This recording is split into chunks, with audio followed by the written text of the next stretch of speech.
un an faire des pêches de nuit et vraiment toute la nuit quasiment, hein. Je le faisais peut-être une ou deux fois par semaine. J'ai cassé une canne il n'y a pas si longtemps que ça. Je suis allé pêcher en paddle et mon paddle a explosé. Et en partant, le kayak il coule complètement. De toute façon, je suis très habitué au plan foireux. C'est une de mes spécialités. Yo les frérots, on se retrouve pour une petite vidéo FAQ, donc foire aux questions. Je vous ai demandé de me poser pas mal de questions sur mon compte Instagram. Donc j'ai tout noté et je vais vous y répondre une par une. Donc voilà, actuellement pour mettre un peu dans le contexte, je suis en Bretagne. Donc là il fait vraiment pas beau, il y a beaucoup de vent, il y a de la houle sur le bord, il n'y a pas beaucoup de poissons à pêcher en ce moment sur la région. Donc je me prends pas trop la tête et je me dis une petite vidéo FAQ ça peut être sympa pour parler un petit peu avec vous de tout ça. De toute façon, on va y revenir dans les questions. Donc c'est parti. Alors la première question, c'est quel est ton leurre préféré? Question qui est revenue plusieurs fois d'ailleurs. Honnêtement, j'ai pas de leurre vraiment préféré comme ça qui me vient en tête. Je suis pas un gros fan du matériel, honnêtement, contrairement à ce qu'on pourrait croire, même si je pêche beaucoup et que j'ai été en magasin de pêche, etc. Je suis pas un gros accro au matériel de pêche. Il y a un leurre qui me vient en tête comme ça, mais qui n'existe plus. Enfin, c'est pas qu'il n'existe plus, mais il a changé, c'est plus le même.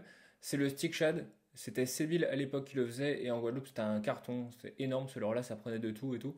Mais ils ont arrêté de le faire, maintenant c'est Berkeley qui le fait, et je trouve c'est plus la même chose. Je sais pas si c'est psychologique ou quoi, mais en tout cas, je trouve la finition n'est pas la même.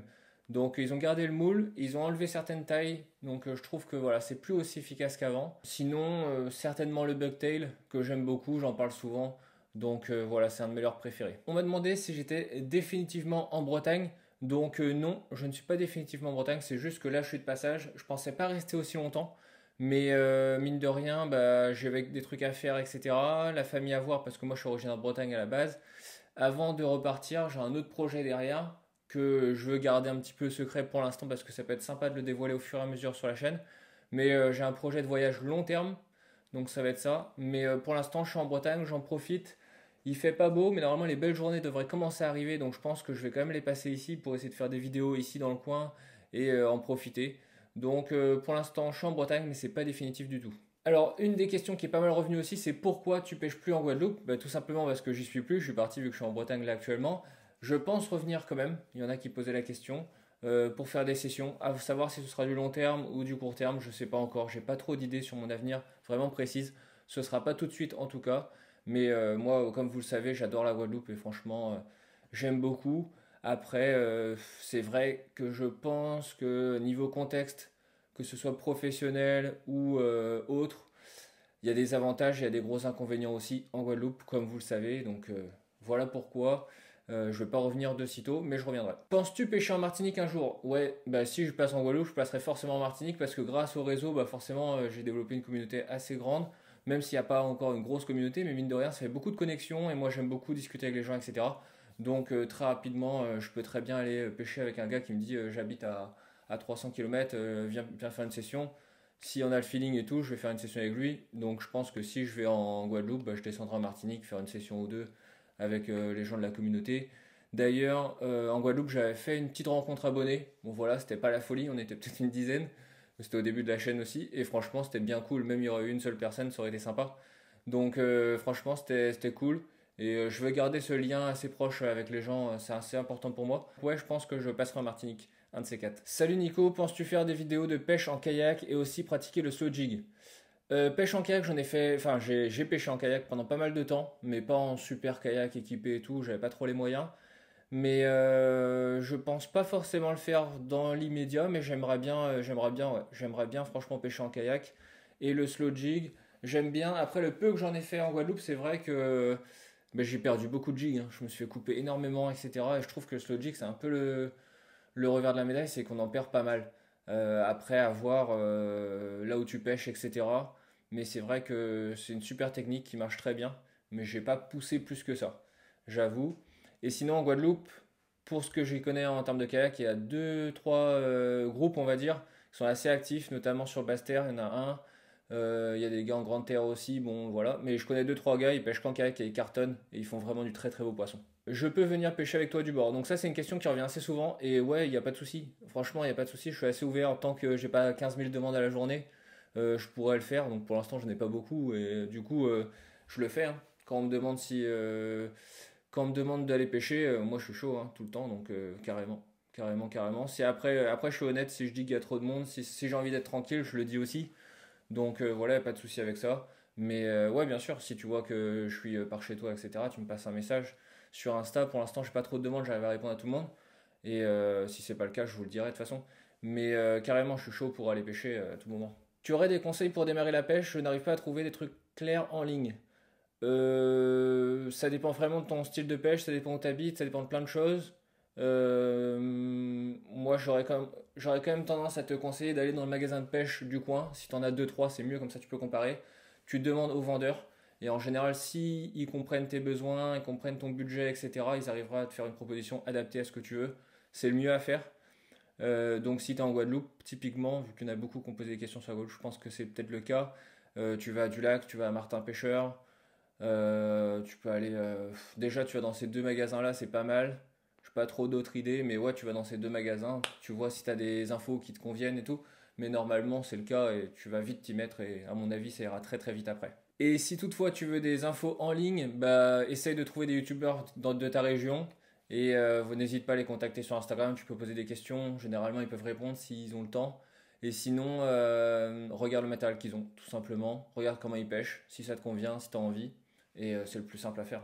Autre chose qui peut être vachement bien, c'est de se former un petit groupe. Au lieu d'y aller tout seul, trouve deux trois potes et vous y mettez tous ensemble. Comme ça, bah, vous allez avoir plus d'expérience, pouvoir partager et rapidement progresser. Ça peut être sympa. Vous faire des contacts, etc. Si tu as un gars à toi qui pêche déjà un peu, bah autant aller pêcher avec lui, comme ça tu vas prendre deux fois plus vite. Quand est-ce que tu reviens en Guadeloupe? Bah j'y ai déjà plus ou moins répondu, je pense pas y revenir de sitôt et j'ai pas de date de retour, etc. Donc pour l'instant je peux pas me prononcer là-dessus. Tu es en Bretagne, que l'on fasse une session pêche au tarpon? Ah oui, je me rappelle de ce commentaire-là. J'aimerais bien pêcher le tarpon, c'est clair. Mais bah ouais, bah, moi je suis en Bretagne, je suis au niveau de l'Orient. Donc Bretagne Sud, ça dépend où t'es, tu me passes un message sur Insta. Donc carrément, tu me dis si t'es près de chez moi, on y va, il n'y a pas de souci. Prochaine destination de pêche, je suis en train de réfléchir. Là, il y a Timo, mon pote, qui filmait mes vidéos, qui va venir en vacances en France normalement, donc on devrait se faire une petite session. Je suis en train de réfléchir pour voir ce qu'on va faire avec lui. Peut-être pêche en Bretagne ici, donc ce serait pas une destination puisque je suis là. Mais peut-être en Espagne. J'ai vu qu'il y avait des trucs sympas à faire en Espagne. Mais honnêtement, en Europe, il n'y a pas grand-chose de vraiment intéressant. Donc dans l'immédiat, Espagne. Et puis sinon, l'autre destination où je pense partir pour du plus long terme. Mais ça, je le garde secret pour l'instant. Quels sont les meilleurs accessoires à Decathlon, s'il te plaît?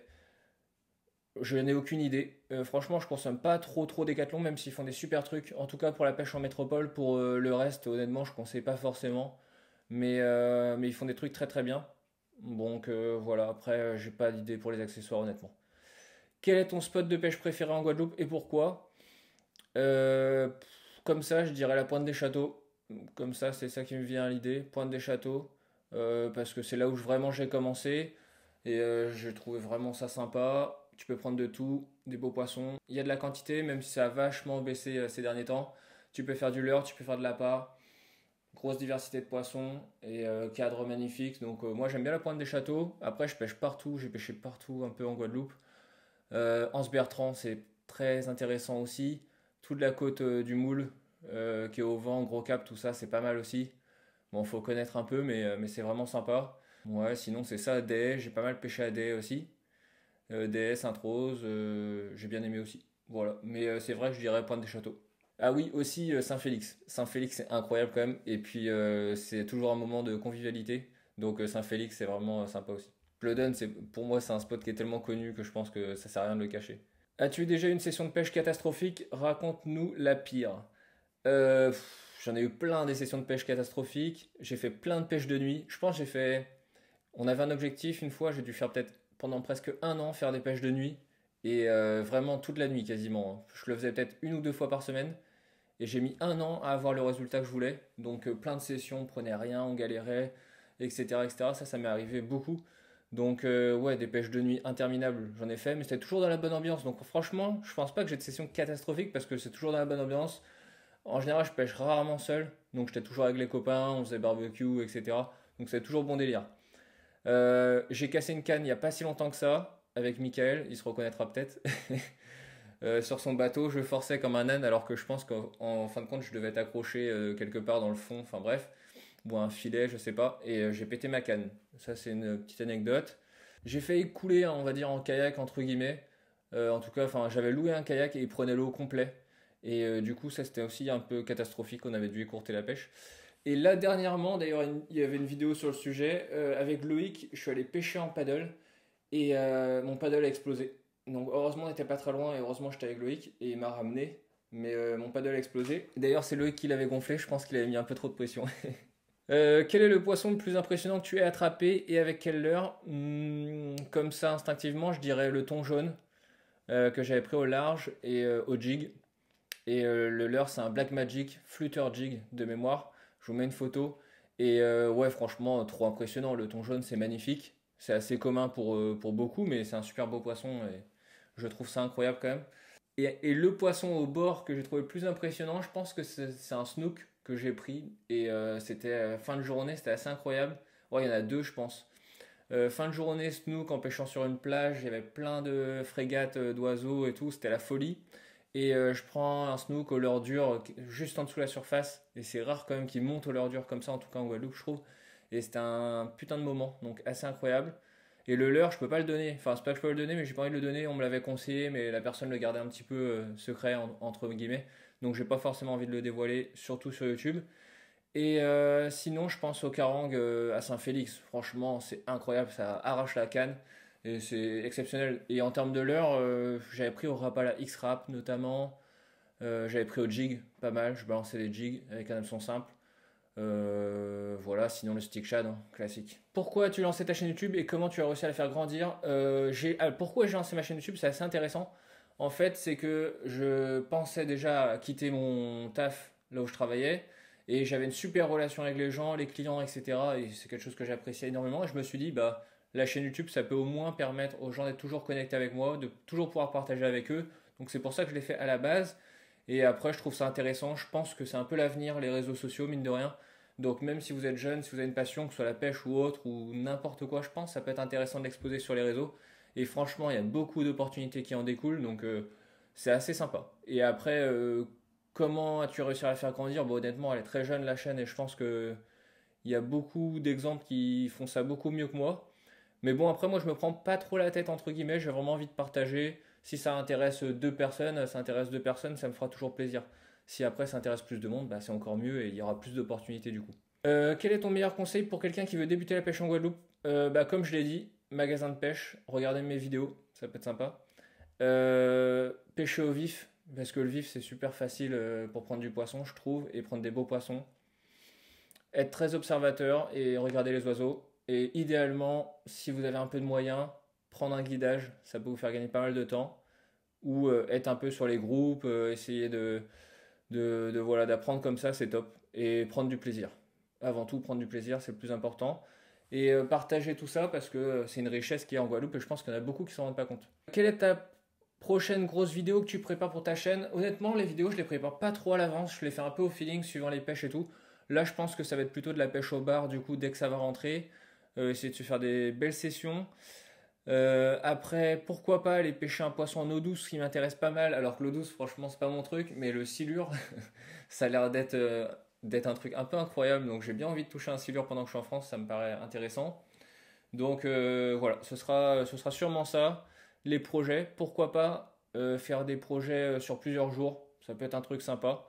Donc voilà, et faire aussi des projets création de leurre et pêche avec pour montrer comment ça fonctionne, etc. Ça peut être vraiment sympa. Si tu devais pêcher avec un seul leurre jusqu'à la fin de tes jours, lequel tu choisis? Bon, honnêtement, je pense, comme je dis, je suis pas un fan des références, je pêche un peu avec tout. Je pense un bucktail, franchement, parce que ça pêche dans toutes les couches d'eau, ça pêche un peu dans toutes les conditions, ça se lance bien, ça s'adapte à tout, mais du coup, c'est pas un seul leurre, puisque il y a des bucktails de tout poids, etc., de toute taille. Mais ouais, ce serait ça, sinon leurre souple. Et si je dois donner une référence, ouais, je pense que je donnerais le popper Ubuntu de chez Lorenzo, que j'ai pas mal aimé. Et j'adore pêcher au popper, donc je pense que ce serait ça. Ouais, si j'ai un leurre à donner, ce serait celui-là. Après, j'aime bien le jig aussi. Le flutter jig, là, je l'aime beaucoup. Mais ouais, je pense un popper. Un popper. Le Ubuntu, là, il est top. Sinon, quel popper j'aime bien? Yozuri, ils font des super poppers. Mais ouais, ce serait ça, je pense, Lorenzo. T'as déjà balancé une canne à l'eau par accident? Raconte-nous ce moment de solitude. Non. Comme je vous ai dit, j'ai cassé une canne avec Michael, à forcer comme un âne. Mais sinon, j'ai jamais cassé trop de cannes. Si, j'ai cassé au lancer, une fois une canne aussi. Elle devait avoir un défaut, je pense. Mais sinon, jamais balancé de canne à l'eau. Enfin, jamais j'ai perdu ma canne dans l'eau. C'est arrivé à plein de gens, mais pas à moi pour l'instant en tout cas. Quelle est la plus grosse galère que tu as vécue en tournant une vidéo YouTube? Oh là, ouais, des vidéos YouTube qui sont jamais sorties, il y en a plein. Plein de sessions où je prends rien. Des sessions où je suis allé, j'ai oublié la canne. Parfois, j'ai oublié les batteries. Donc, ouais, il y en a plein de moments de solitude. Il y a plein de vidéos où franchement j'ai galéré, je les ai pas sorties. On a fait des bivouacs pour espérer sortir une vidéo. Finalement, il n'y a pas eu de vidéo. Ah oui, une autre galère qu'on avait eue. On avait un kayak, 3 places. On avait chargé du matériel, de la nourriture et tout pour manger parce qu'on devait aller sur un endroit pour dormir pour la nuit. Et en partant, le kayak il coule complètement. Enfin bref, on a dû débarquer une personne, enlever du matériel, aller sur le point A2, revenir tout seul, rechercher. Enfin bref, c'était un peu l'enfer. Et ça, c'était une galère. Mais de toute façon, je suis très habitué au plan foireux. C'est une de mes spécialités. Et dernière question, team lever du soleil ou coucher du soleil? Moi, je suis plutôt coucher du soleil parce que j'ai du mal à me lever tôt. Mais le lever, c'est top. Le lever, c'est top. Le coucher, c'est top aussi. Mais je dirais plutôt coucher du soleil. Honnêtement, c'est là où j'ai fait mes plus belles pêches. Mais en grosse partie parce que je suis plutôt du matin. Je suis plutôt du soir que du matin. Donc voilà, pour les petites questions que j'avais reçues sur Instagram, n'hésitez pas à me poser des questions en commentaire si vous voulez, comme ça je vais y répondre. J'espère que vous avez vu un peu mieux mon état d'esprit. Et voilà, petite vidéo tranquille, il fait pas beau, donc j'en profite pour faire du contenu comme ça. Si vous êtes jeune, ou pas d'ailleurs, n'hésitez pas à partager franchement sur les réseaux, ça donne beaucoup d'opportunités, c'est assez intéressant à faire si vous avez un petit peu de temps. Et voilà, j'espère que ça vous a plu. N'hésitez pas à poser toutes vos questions en commentaire, je vais y répondre sous cette vidéo. Donc voilà les frérots, et on se retrouve très vite pour de nouvelles aventures.